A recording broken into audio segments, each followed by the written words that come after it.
Halo teman-teman, berjumpa lagi dengan Brother Phil. Kali ini kita akan membahas video dari saudari Natalia.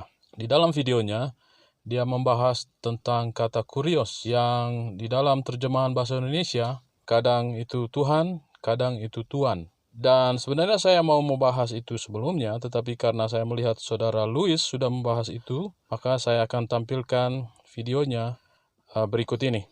Dan setelah itu, kita akan menggunakan standar yang sama yang digunakan oleh saudari Natalia dalam membahas terjemahan Al-Quran. Oke, kita buka dulu untuk translate. Saya butuh yang lebih besar tampilannya ya, supaya teman-teman juga bisa lihat lebih jelas. Kita pas dari situ. Kita lihat, oke. Di Indonesia itu ternyata artinya jadinya Bapak. Artinya Bapak, jadi bukan Tuhan yang tadi awal kita baca ya. Beda ya artinya ya. Oke, terus kita coba ke bahasa Melayu.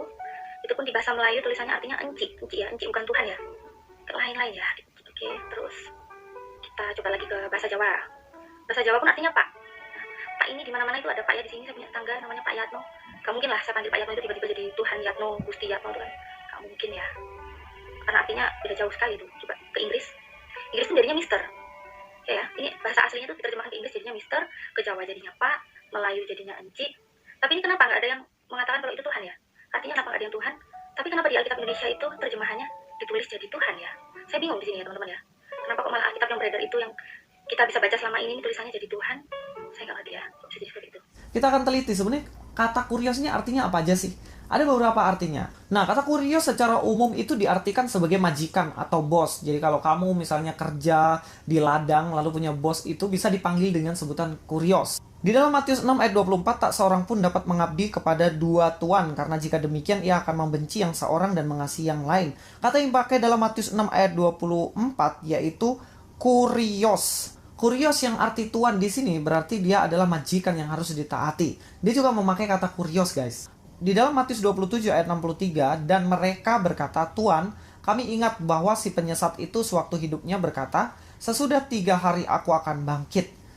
Di sini kata yang dipakai adalah kurios, guys. Kurios ini dipakai untuk menyebut siapa? Untuk menyebut Pontius Pilatus dalam konteks ayat ini. Nanti bisa dilihat di Alkitabnya, bisa dilihat di internet. Bagaimana teks ini berbicara mengenai Pontius Pilatus. Pilatus dipanggil kurios, padahal Pilatus bukan tuan ya. Nah, ini artinya berkaitan dengan jabatan yang tinggi, status sosial yang tinggi. Di dalam Kisah Para Rasul 25 ayat 26 dikatakan, tetapi tidak ada apa-apa yang pasti yang harus kutulis kepada kaisar tentang dia. Di sini dipakai kata kurios untuk menyebut kaisar. Jadi kalau ada raja ya disebut kaisar begitu, disebut kurios dalam konteks bahasa Yunani yang ada dalam Alkitab ini.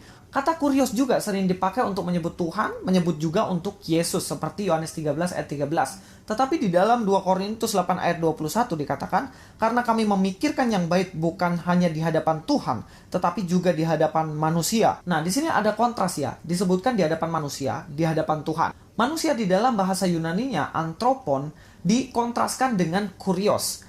Jadi kurios di sini terjemahkan sebagai Tuhan yang berbeda dengan manusia. Paham di sini ya guys ya?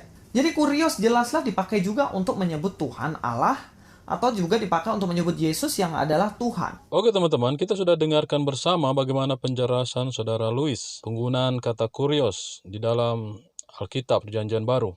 Saat ini kita akan melihat apakah Al-Quran tidak melakukan hal yang sama. Mari kita baca ayat berikut ini.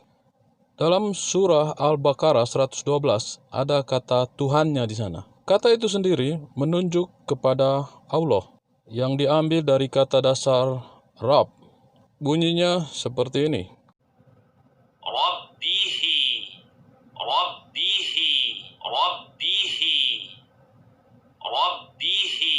Mari kita bandingkan dengan ayat berikut yang menggunakan kata yang sama tetapi terjemahannya berbeda. Surah Yusuf ayat 42. Ada kata tuannya, tetapi bahasa Arabnya sama dengan kata Tuhannya pada ayat sebelumnya. Mari kita dengarkan bacaan kata yang sama pada surat Yusuf ini. Rabbihi, Rabbihi, Rabbihi. Jadi dapat kita simpulkan bahwa kata Rob itu sendiri bisa diartikan dengan Tuhan dan bisa juga diartikan dengan Tuhan, seperti pada kedua ayat yang saya berikan tadi. Jadi, tepat seperti yang dikatakan Saudara Louis, kata kurios itu sendiri digunakan sebagai Tuhan atau Tuhan tergantung dari konteks kepada siapa kata itu ditujukan. Saya ingin melihat apakah Saudari Natalia tetap konsisten dengan pilihannya. Karena pada video sebelumnya dia mengatakan karena ada kontradiksi di dalam kitab sebelumnya, makanya dia memilih pindah agama. Apakah setelah mengetahui kenyataan ini, dia akan pindah agama lagi? Sebelum kita tutup, mari kita saksikan statement terakhir dari Saudari Natalia. Jadi, apa yang Anda simpulkan? Apabila dari kalian sudah mengikuti, tapi masih tetap menolak kebenaran. Ya, saya maklumi itu. Bahkan saya tuh nggak kaget, karena di kitab suci saya, itu juga sudah dijelaskan di surat Al-Baqarah 6 dan 7, di situ sudah disebutkan. Orang-orang yang kafir sama saja bagi mereka. Apakah engkau memberi peringatan kepada mereka atau tidak? Mereka tak akan beriman. Allah menutup hati mereka dan pendengaran mereka, sedangkan di mata mereka terdapat tabir yang menutupi, dan bagi mereka azab yang besar. Oke, kita baru saja mendengarkan bagaimana Saudari Natalia membacakan ayat Al-Quran.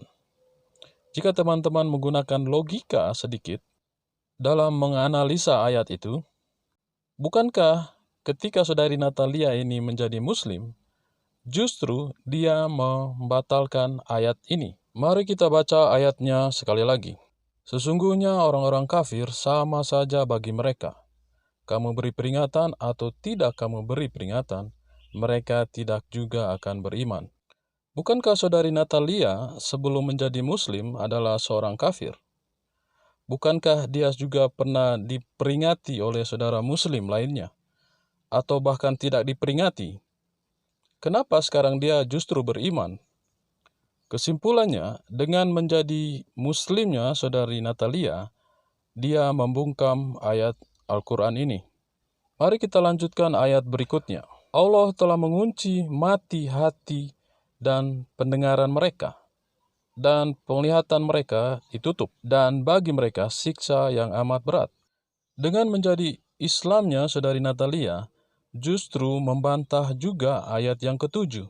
Karena di ayat yang ketujuh mengatakan, Allah telah mengunci mati, hati dan pendengaran mereka, dan penglihatan mereka ditutup. Pertanyaannya adalah, kenapa Saudari Natalia bisa menjadi seorang Muslim? Sementara ayat ini mengatakan Allah telah mengunci mati, hati, dan pendengaran mereka, dan penglihatan mereka ditutup. Oke teman-teman, demikianlah video kita kali ini. Kita akan lihat bagaimana tanggapan dari Saudari Natalia, bahkan teman-teman Muslim lainnya.